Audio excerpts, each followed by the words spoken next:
I don't know precisely how many people were there. I would guess it was probably a dozen or so. The other people there were Sir Victor Blank, as I say, who was the host, who I think was the chairman of Trinity Mirror, Piers Morgan, the then editor of the Sunday Mirror, a woman whose name I've unfortunately now forgotten, Ulrika Johnson, Philip Green, and those are the only ones I really remember. I can't remember who else was there. Okay, so you've set the scene. Now, Mr. Morgan in particular, did he say anything during the course of this luncheon which was of interest or unusual?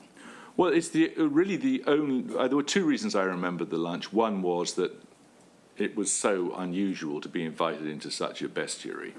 The second of which was that I was really struck by something that Piers Morgan said at lunch. I was seated, as far as I recall, between him on my left and the editor of the Sunday Mirror on my right. And Ulrika Johnson was seated opposite, next or semi-next to, almost next to Philip Green, and Victor Blank on her other side, I think.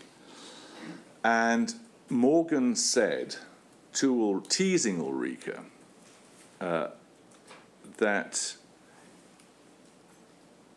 he knew what had happened in conversations between her and Sven-Göran Eriksson. And he went into this mock Swedish accent.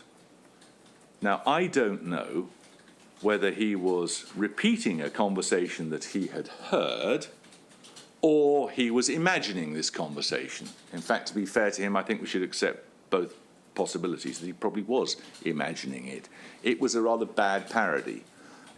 So, yeah, I do remember it quite, and I was quite struck by it because I'm rather wet behind the ears in many of these things. I didn't know that that sort of thing went on. And indeed, when he then turned to me and said, "Have you got a mobile phone?"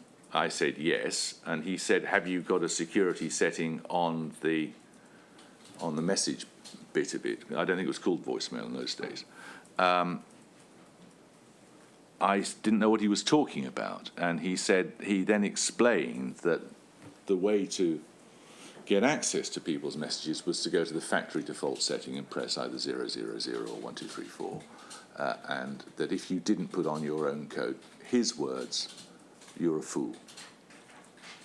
Now, I don't know whether he's talking about whether he was making this up, making up the conversation, but it was clearly something that he was familiar with, and I wasn't.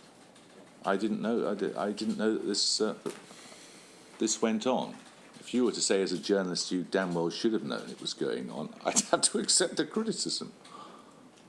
What was the reaction of anybody else there, which you can recall? I didn't like the atmosphere. So, I mean, I can't be specific about how anyone reacted, but it struck me as close to bullying, frankly.